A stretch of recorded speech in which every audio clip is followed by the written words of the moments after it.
ख़बर सां शेयर कंदासीं। एंटी करप्शन जे चेयरमैन जी तब्दीली खां पोइ वॾे पैमाने ते उथल पुथल थी आहे। 50 खां वधीक अमलदारनि जूं बदलियूं कई वयूं आहिनि। अवां खे अपडेट कयूं पिया। 52 असिस्टेंट डायरेक्टर्स ऐं इंस्पेक्टर्स खे उहिदनि तां हटायो वियो। ज़िलई सर्कल ऑफिसर खे बि रिपोर्ट करण जी हिदायत कई वई आहे। मीरपुर ख़ास, लाड़काणो, सखर, नवाबशाह, घोटकी, कंबर, शहदादकोट, खैरपुर ऐं ॿियनि ज़िलनि जा सर्कल ऑफिसर तब्दील कया विया आहिनि। ॿुधाई पिया एंटी करप्शन जे चेयरमैन जी तब्दीली खां पोइ वॾे पैमाने ते उथल पुथल कई वई आहे। 50 खां वधीक अमलदारनि जूं बदलियूं कई वयूं आहिनि।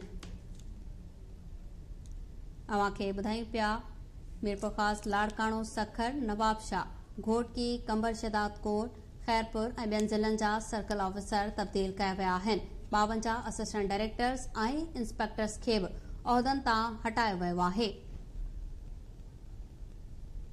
अवां खे ॿुधाई पिया ज़िले सर्कल ऑफिसर खे रिपोर्ट करण जी बि हिदायत कई वई। मीरपुर ख़ास, लाड़काणो, सखर, नवाबशाह, घोटकी, कंबर, शहदादकोट, खैरपुर ऐं ॿियनि ज़िलनि जा सर्कल ऑफिसर तब्दील कया विया आहिनि। एंटी करप्शन जे चेयरमैन जी तब्दीली खां पोइ वॾे पैमाने ते उथल पुथल थी आहे। अवां खे ॿुधायूं पिया त 50 खां वधीक अमलदारनि जूं बदलियूं कई वयूं आहिनि।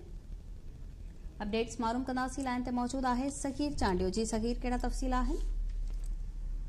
जी बिल्कुल सबा जे एंटी करप्शन जी चेयरमैन जी तब्दीली खां पोइ 52 असिस्टेंट डायरेक्टरनि ऐं इंस्पेक्टरनि जूं तब्दीलियूं कयूं वयूं आहिनि। मुख़्तलिफ़ अमलदार जेके उहे उहिदनि तां फारिग कया विया आहिनि। मुख़्तलिफ़ ज़िलनि जे सर्कल ऑफिसरनि खे उहिदनि तां हटाए रिपोर्ट करण जी हिदायत कई वई आहे। सर्कल ऑफिसर छतो अलहयार खे उहिदे तां हटायो वियो आहे। Circle officer Korangi Sarfaraz Shah, circle officer ॾखिण नवाज़ राह पोटो, सर्कल ऑफिसर मलीर बहादुर मक्सी खे उहिदनि तां हटायो वियो आहे। जॾहिं त सर्कल ऑफिसर मटियारी मोहम्मद सावल, कंडोलायार जे इंस्पेक्टर काशिफ गुजर, कंबर शहदादकोट जे सर्कल ऑफिसर इकबाल खोखर, कश्मीर कंदकोट जे सर्कल ऑफिसर शाहिद बशीर खे बि जेको उहिदनि तां फारिग कयो वियो आहे। मीरपुर ख़ास जे सर्कल ऑफिसर मोहम्मद नवाज़ पावर, मिठी जे सर्कल ऑफिसर मंसूर पावर, घोटकी जे इंस्पेक्टर मोहम्मद रफ़ीक, सखर जे इंस्पेक्टर वहाब बुरड़ो, खैरपुर जे इंस्पेक्टर जिनसार सुमरो खे बि जेका उहिदनि तां हटाए रिपोर्ट करण जी हिदायत कई वई आहे। जॾहिं त लाड़कान जो इंस्पेक्टर मुनवर नाइच,